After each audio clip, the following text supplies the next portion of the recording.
Hello అండి. పిల్లలకి ఎప్పుడు ఒకేలా కాకుండా డిఫరెంట్‌గా బంగాళదుంపతో వెరైటీగా ఈ స్నాక్స్ చేసి పెట్టారంటే చాలా హ్యాపీగా తినేస్తారు. Welcome to my channel Priya cooking and craft. ఒక మిక్సింగ్ బౌల్ తీసుకొని అందులో చక్కగా పెద్ద సైజు బంగాళదుంపను ఉడికించేసి ఎక్కడా పలుకు అనేది లేకుండా ఈవెన్‌గా మెదుపుకొని మొత్తగా స్మాష్ చేసుకొని రెడీగా పెట్టుకోండి. అందులో 1 స్పూన్ పెప్పర్ పౌడర్ వేసుకోండి. వీటితో పాటు తురిమిన పన్నీరు, సన్నగా తరిగిన ఆనియన్స్ని ఒక గుప్పిడి దాకా వేసుకొని ఒక చిన్న పచ్చిమిర్చిని సన్నగా తరిగి వేసుకోండి. తురిమిన కొంచెం కొత్తిమీరను, తగినంత ఉప్పును వేసి 1 స్పూన్ కారం, కొంచెం పసుపు, దీంతో పాటు వేయించిన జీలకర్ర పొడి ఉంటే గరం మసాలా కూడా వేసుకోండి, బాగుంటుంది. వీటన్నిటిని మిక్స్ చేసేసుకోండి. అలాగే మిక్స్ చేసుకున్న దీనిని ఎక్కడ పలుకు లేకుండా సాఫ్ట్గా చేసుకొని కావలసిన సైజులో ఉండగా చుట్టుకోండి. దీనిని బొటనవేలు సహాయంతో ఒక చిన్న గిన్నెలాగా రెడీ చేసుకోవాలి. ఎక్కడా పగులుడు అనేది లేకుండా సాఫ్ట్గా రెడీ చేసుకొని అన్నిటినీ ప్రిపేర్ చేసుకొని ఒక ప్లేట్లో తీసుకొని పక్కన పెట్టుకున్నామంటే ఈజీగా కుక్ చేసుకోవచ్చు. వీటిని కూడా రెడీ చేసుకొని పక్కన పెట్టుకొని ఒక మిక్సింగ్ బౌల్ తీసుకొని అందులో 2 స్పూన్ల మైదా లేదా కార్న్ఫ్లోర్ తీసుకొని కొంచెం వాటర్ పోసుకుంటూ లిక్విడ్గా రెడీ చేసుకోవాలి. దీనిలో మనం రెడీ చేసుకున్న బంగాళదుంప బౌల్ని డిప్ చేస్తామన్నమాట. ప్రిపేర్ చేసిన ఈ బౌల్లో బంగాళదుంపను వేసి బాగా డిప్ చేసేయండి.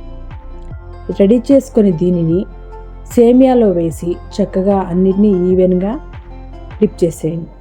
సేమియా ఎక్కడ కూడా ఖాళీ గ్యాప్ లేకుండా మొత్తాన్ని అప్లై చేసేయండి. వీటిని ఇలాగా వీడియోలో చూపించేలాగా రెడీ చేసుకొని ప్లేట్లో పక్కన పెట్టుకోండి.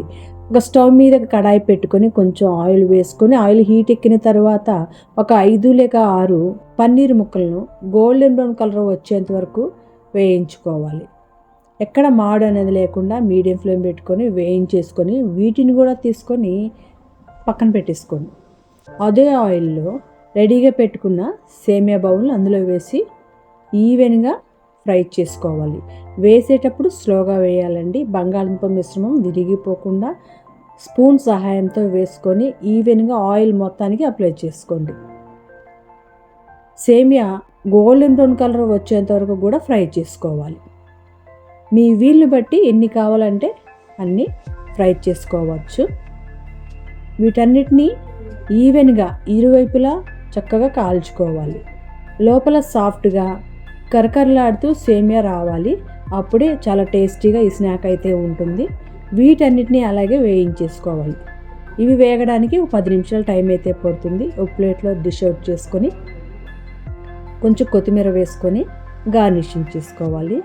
ఈ బౌల్ నెస్ట్లో మనం రెడీ చేసుకున్న ఫ్రై చేసుకున్న పన్నీరును అలాగే దీని మీద కొంచెం సాల్ట్ని వేసుకోండి. వీటితో పాటు కొంచెం టమాటో సాస్ని కూడా వేసి గార్నిషింగ్ చేసి పిల్లలకి ఇచ్చామంటే చాలా ఇష్టంగా హ్యాపీగా తినేస్తారు.